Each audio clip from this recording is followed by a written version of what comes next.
This build is ridiculous. How is anything supposed to kill you or even shoot at you if everything is frozen? What is the #1 best build in all of Destiny?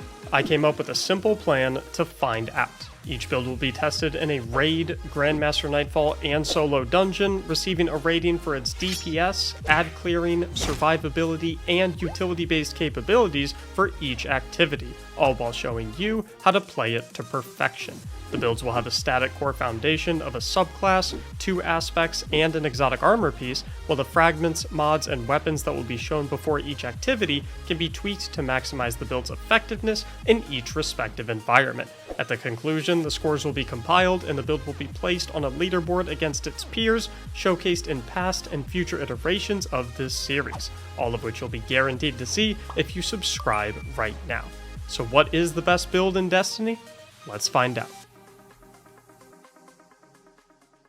With the Radiant Dance Machine's exotic boots, Touch of Winter and Grim Harvest aspects, Gambler's Dodge and Withering Blade combo, and Duskfield Grenade lockdown potential, this Stasis Hunter build is one of the flashiest and coolest loadouts the game has to offer. Let's see how it all works, beginning with how to perfectly execute it in a Grandmaster Nightfall. Core build is pretty much remaining the same. Endurance for the slowing abilities lasting longer, Rhyme for the overshields. You could also go the one that tracks shards to your position. You could go Conduction instead if you don't care about the overshield. Hedron's obviously for the stat boost, shards so that we get our grenade back way more quickly, and chain so we get better damage resistance. Gambler's Dodge obviously, Dustfield. For mods for the GM, pretty much same core setup. Powerful Attraction, very important here. Reaper also because of how much we're dodging. Elemental Charge because the Stasis shards will give us armor charge stacks, which will feed into our grenade kickstart, and then using our melee to kill enemies will generate orbs of power to fuel recuperation, to fuel innervation, to fuel our armor charge stacks for grenade kickstart. And I've specifically have kinetic siphon on because I'm using Wish Ender in the GM. The big thing for Stasis Hunter for GMs that's gonna see it play a little differently compared to maybe lower end content is there is going to be a much higher focus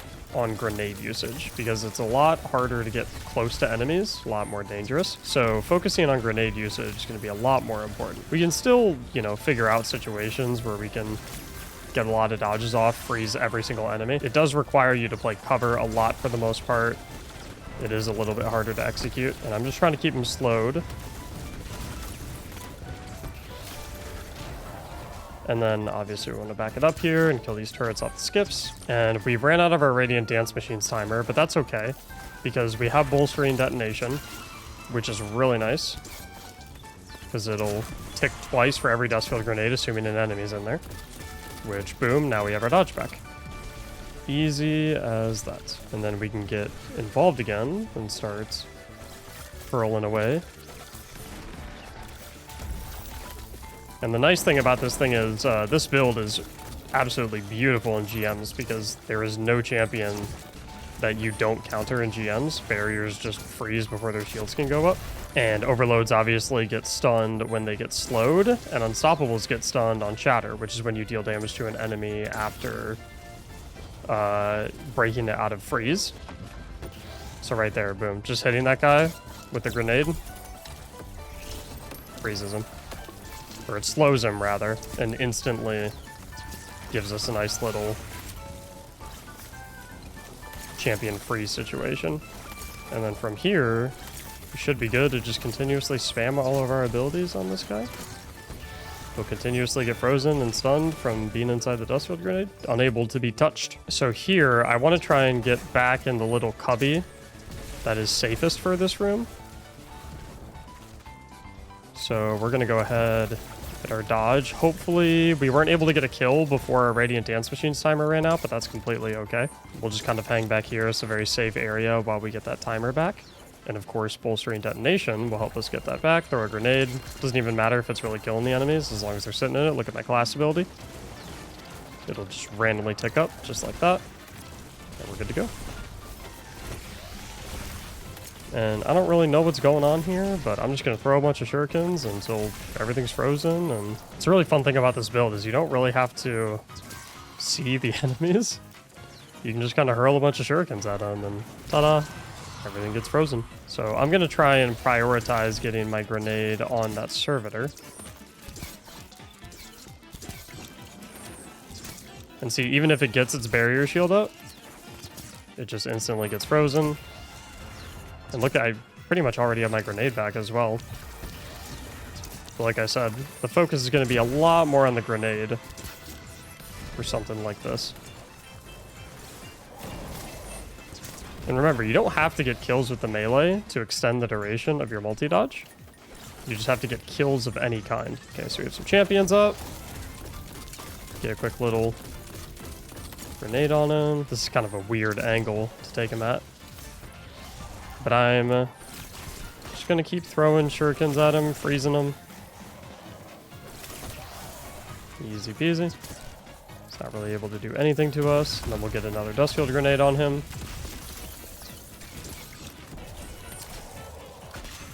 Hit a double dodge. Keep him frozen. Get both of my dodges so I have both of my shurikens back, because I don't think I'll be able to extend this multi-dodge. What do you have for breakfast? Nothing, usually. Except for on brunch. Sunday brunch, I will always eat breakfast. What do you guys have for breakfast? Gonna lob a little Dustfield again.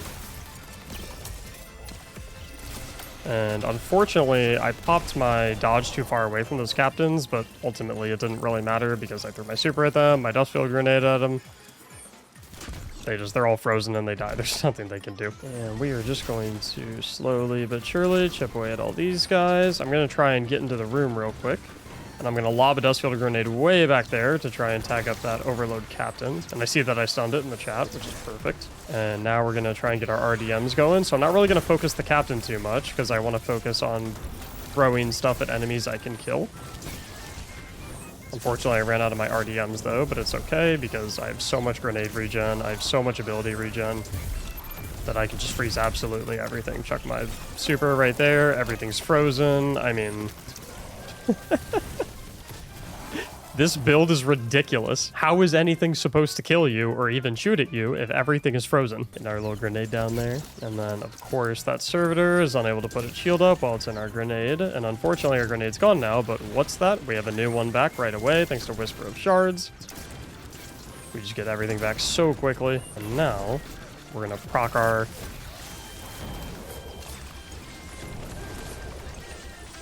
Can't really see what's going on right now, but...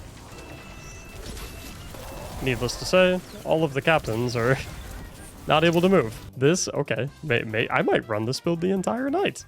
This is insanely fun. I know the damage isn't particularly crazy from the throwing stars, obviously, but it's not really about the damage that the abilities do. It's just about the sheer fact that you are completely untouchable because everything is frozen. Nothing can shoot at you, ever.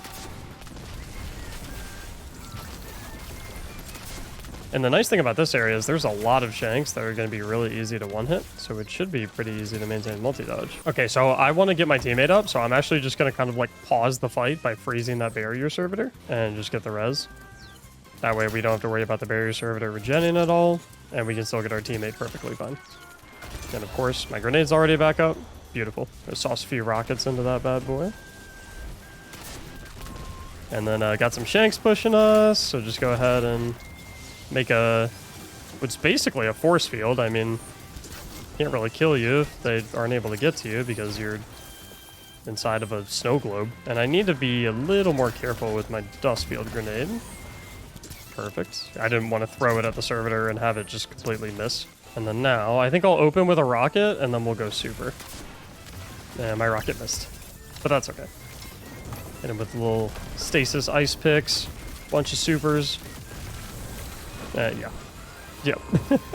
We're good to go. So 14-minute Grandmaster Nightfall run, no comms or anything. I wouldn't even say that we were optimized in terms of team composition or anything like that. 14 minutes just zooming through that. Just kind of like in a very chill manner. I feel like Stasis Hunter is pretty solid for GMs. Aside from shatter damage and a constant tick from your Silence and Squall super, damage can be a bit lacking. Despite that, the ad clear department is pretty impressive considering the AoE debuffing and freezing capabilities of the build. The tankiness of the build feels quite strong too, with every dodge healing you whilst orbs are on the field, and thanks to damage resistance and shielding from frozen enemies and stasis shards. And of course, being able to freeze anything that moves has this build's utility through the roof. With an overall Grandmaster score average of 6.5 out of 10, let's see how Stasis Hunter performs in a typical raid setting. Fun fact, so it's not actually part of the build, because the build obviously is these two aspects and these, you know, mods and whatnot, so this is like the core of our build. But just a fun fact, if you know how to do this, or if you want to learn how to do this, if you throw on Shatter Dive real quick during jumping puzzle sections, pull out an Eager Edge sword, and basically what you do is when you pull out your Eager Edge sword, you basically do the heavy attack, and then about a quarter of a second later, you press jump and Shatter Dive at the exact same time. So it looks a little something like this. So you do heavy attack with the sword first by itself, and then like a quarter of a second to a half second later, jump, so spacebar, and Shatter Dive, which would be your air move, at the same exact time. You have to map the dive to be a button press instead of a hold. Okay, so you need to change your air move on controller so that instead of being hold B, it's just press B. And then you go right trigger A and B at the same time if you're on an Xbox controller. So it'd be heavy attack trigger on PlayStation controller, and then X circle at the same time, about a quarter second after. PlayStation and Xbox need to have a meeting and just agree on the same button layout. It is ridiculous at this point. All right, let's get to work. So our shurikens aren't gonna one-shot, but they get pretty close to one-shotting, which is perfectly fine. And there's plenty of enemies to throw them at. This will forever be one of the most fun builds. And champions obviously don't matter. For me, one of the most annoying parts about raids is dealing with champions. Because if I'm doing a raid, I just want to walk in and worry about the mechanics or worry about ad clearing. I don't want to have to worry about doing champion mods whatsoever. So this build is really nice because it counters all three champions naturally. How does Stasis work against tormentors? This is a boss level tormentor, so obviously it won't get actually frozen. It'll get frozen to the point where it'll take extra damage from shatter effects, but it won't get frozen to the point where it won't move. Oh yeah, this is looking good. Dodge, dodge, dodge.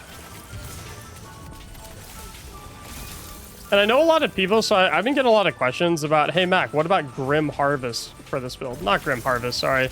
Grim Harvest is what we currently have on, which creates stasis shards whenever you defeat slowed or frozen targets. It's one of the other aspects. What is it called? Winter's Shroud, where if you dodge, you slow nearby targets. I know that sounds like it might be really solid for this build, but in my opinion, the current setup that we have right now is significantly better because Winter's Shroud only applies 40 stacks of slow, which means since an enemy needs 100 stacks of slow to become frozen, you have to dodge next to them 3 times. Whereas shurikens apply 60 stacks of slow, which means that you only need 2 dodges, which gives 2 shurikens, to actually freeze them. Now, I know you might think, okay, well, 2 dodges plus 2 shuriken throws is about the same time as 3 dodges, and you'd probably be right. But the ability to have Touch of Winter instead of Winter's Shroud to be able to maintain our grenade up like pretty much always, in my opinion, is better than being able to do slows with our dodge and whatnot. The best part about the shurikens is just that they ricochet. So as long as you hit one guy, the shurikens will pretty much just do the rest for you. Grenade down there. Out of abilities right now, but it doesn't really matter because shot the grenades. My grenade will come back because of Whispered Chains. Uh-oh, we got to nuke that tormentor. Okay, nice. And we're just gonna keep him frozen the entire time, so even if he puts his barrier shield up, doesn't really matter. Uh-oh. That feels bad. I'll run light, because then I can do the, have a little fun.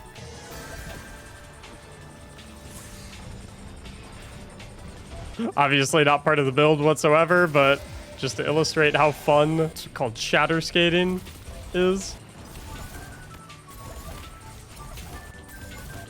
I'm telling you guys, if I know shatter diving seems complicated, and it seems like you have to be like really good at the game. I'm telling you right now, you do not. I am like mechanically, I'm not that crazy of a player. It really isn't that hard to do if you just sit down and practice with it for 15 minutes. And it is one of the most fun things in the entire game to go as fast as humanly possible with shatter skating. If only there was a way I could get back to the buff really quickly. Uh-oh.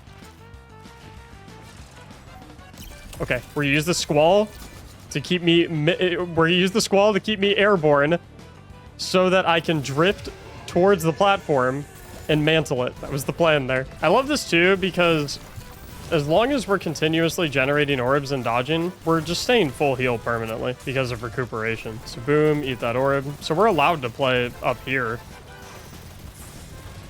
in the mix of everything. It doesn't really matter. We're not actually in danger as long as we keep killing enemies. As we keep killing enemies, we... Uh-oh. See? Silence and Squall. Slowly move towards the platform and we're good. Doesn't matter if you get booped. But, you know, just for the future, we're gonna stay away from that guy. A little bit better. Now we have our dodges rolling. Finally. Get it? Rolling? Yeah, that's bad. That one was bad. Okay, and then there's gonna be one behind us. We'll freeze him because the other one's already frozen. And then we'll pop your shield so that you can't block our shuriken. Easy. He's on a roll. I see. Y'all are worse than me. Or just as bad as me. What's the matter, guys? Can't kill one little hunter?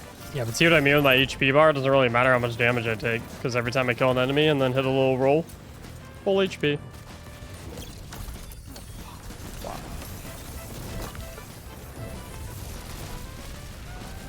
Obviously, damage is not this build's specialty. But this build is so... It just looks cool. Looks cool. Okay, I'm not even trying to do the puns anymore. I promise. That one was a complete accident. Oh my god, you barely even have to aim the shurikens. They do it for you. Shuriken on him to slow him, then he walks into the dust field. He gets frozen. Everybody gets frozen. The Oprah Winfrey of hunters. Come on! Oh, you've got to be kidding me. Unfortunate. Yo, everyone hanging out in the chat right now, do you guys think that the people watching this on YouTube know that they can also watch this live as it's recorded at twitch.tv/Mactics? Do you think they're also aware how much fun we have in here? Oh, beautiful!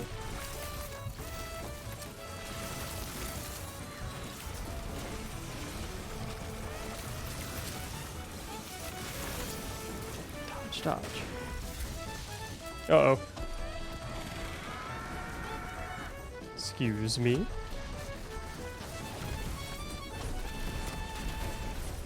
And easy. Sticking with previous scores, we see its DPS performance clocking in below average. Despite that, its add clear capabilities continue to shine, making champion-inhabited encounters a complete joke. With no enemies that offer any legitimate threat and hordes of ore generation healing fuel, it's borderline impossible to die. And with the only unfreezable enemies being the raid bosses themselves, this build's utility is off the charts. Okay, I should go over the build real quick first, right? So I'm running the same thing in the core, same fragment, same thing I was running in the Grandmaster Nightfall for the solo dungeon. I don't really see a reason to change anything up. My mods, however, are pretty much the same. All the core has maintained. However, I am not worried about a scavenger at all anymore. I'm just going for some extra grenade energy. And then I'm using a void primary weapon, so I have the void siphon. Other than that, pretty much everything is exactly the same. And this build, so in the GM that we ran last time, we kind of showcased that this build can struggle a little bit with the shurikens on higher level enemies because your shurikens aren't going to be as effective at killing the higher level enemies. But in something like this, where it's on-level content, your shurikens are a lot more effective at killing the enemies, creating orbs, proccing your innervation, proccing your recuperation from picking them up and scavenging them when you have your dodge from powerful attraction and things of that nature. The shurikens are going to feel significantly more effective in this build for like orb generation and killing, whereas in GMs, their purpose is more so to lock down and slow and CC.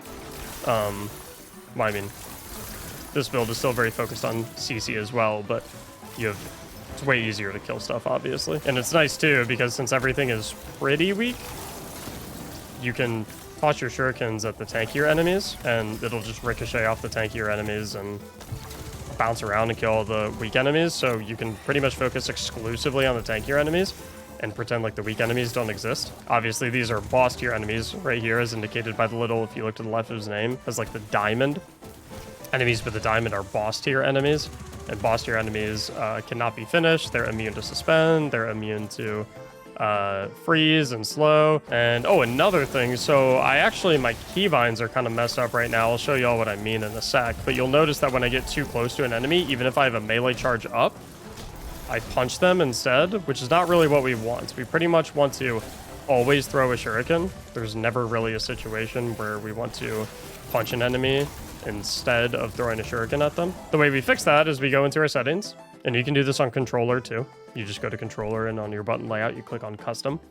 But I'm on keyboard and mouse. We come over here and we come to our melee settings. We're currently on auto melee, which says activate your energy-based melee ability when fully charged, otherwise triggers your basic melee ability. That's a lie. That's not what it does. I don't know why it says that that's what it does, because that's not what it does. Because if you're too close to an enemy, it activates your uncharged melee, your basic physical melee, even if your energy-based melee is fully charged. The way you fix that is by setting your keybinds. You set the same melee keybind to both charge and uncharged melee. And the way that works is it'll always prioritize charged melee over uncharged melee, which gives you the effect that auto melee says that it does. But, you know, there's no bugs in Destiny 2, so it's probably intentional. So look, now that I'm closer to these Thrall and using my melee, it's not punching them anymore, it's doing my shuriken, which is really nice because my shuriken is going to hit multiple enemies and slow them and freeze them and create orbs. Whereas my punching melee obviously is not going to do any of that. And I'm not really worried about taking damage because every melee kill generates an orb and every dodge picks up the orb automatically from powerful attraction. So I'm proccing recuperation with every single kill. The only time I'm really in any danger is when it's one large tanky enemy that I can't kill, but in most situations you'll just be able to stun them or freeze them. So I'm going to show y'all the fastest way anyone has ever gone through the Thrall way. Maybe not. Well, actually, if I get kicked to orbit, technically it is the fastest, right?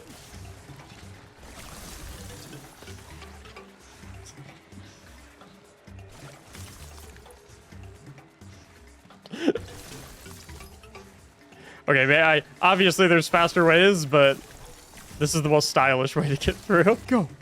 Go.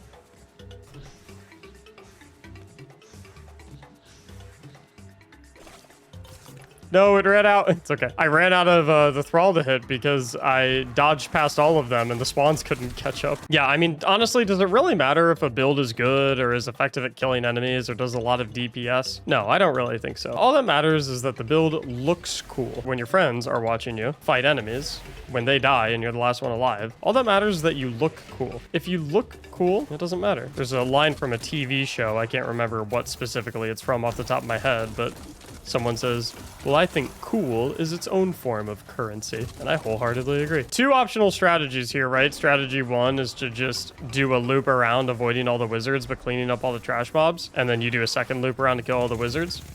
And then option two is brute force. Which one do you think we're gonna do?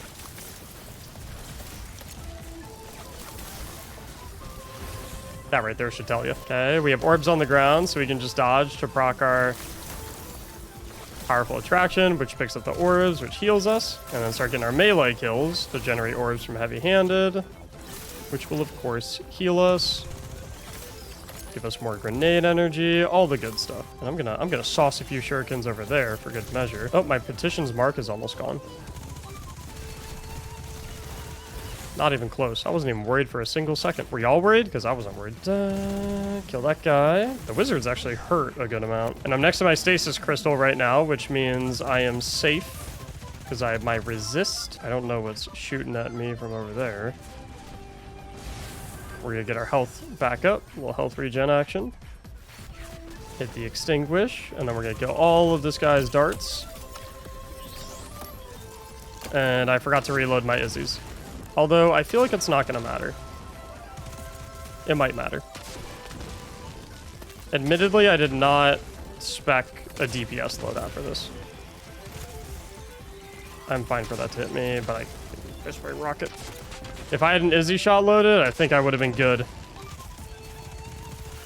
2 bullets in a dream. No! go! Okay, pro tip, when soloing a dungeon, make sure you have the correct loadout on. Shuriken, shuriken! Beautiful. This is so satisfying. This isn't getting anything done, obviously. These are just a bunch of shadow crawl that infinitely respawn. But look at all the stasis shards that I'm making from Grim Harvest, and just everything dies with one shuriken throw. It's just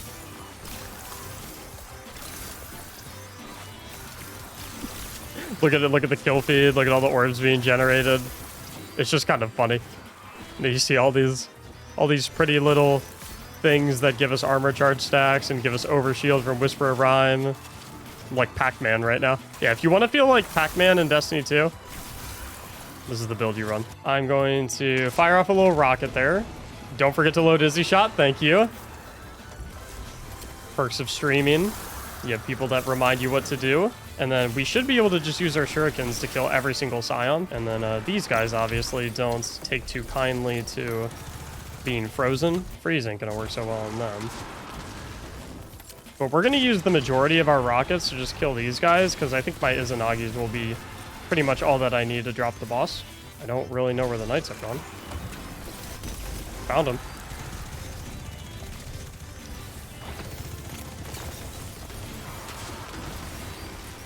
And there we go.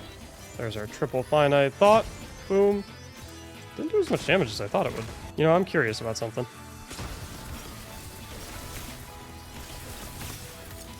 Yeah, Stasis Shurikens in the damage department, not too hot. But hey, that's why we got guns. You guys want a little 360 action? And there we go. Solo dungeon on Radiant Dance Machines. Stasis Hunter. Similar to GM's, the DPS of Stasis Hunter leaves a bit to be desired. However, its ad clear remains superb, especially considering that most enemies will die to 1 or 2 AoE shurikens in this on-level content. Its tankiness continues to shine through with Orb of Power healing and damage resistance, while its utility remains maxed out on the scoreboards. With an overall solo dungeon score of 7.5 out of 10, let's put it all together and take a look at the big picture with the final verdict. Shining specifically in the survival and utility departments, this Stasis Hunter build clocks a grand total score of 21.5 out of 30, making it a fantastic build to use in absolutely any endgame PvE activity and securing its second place behind the Strand Hunter build featured in episode 1. Although it's lacking in the damage department, your weapons can more than easily make up for that, especially considering that every enemy is frozen and poses no threat anyway. Comment below what build you want to see next, stop by my live stream on Twitch to watch us film these live, and hit that subscribe button if you want to see the next episode. Thank you so much for watching, and as always, have a great day.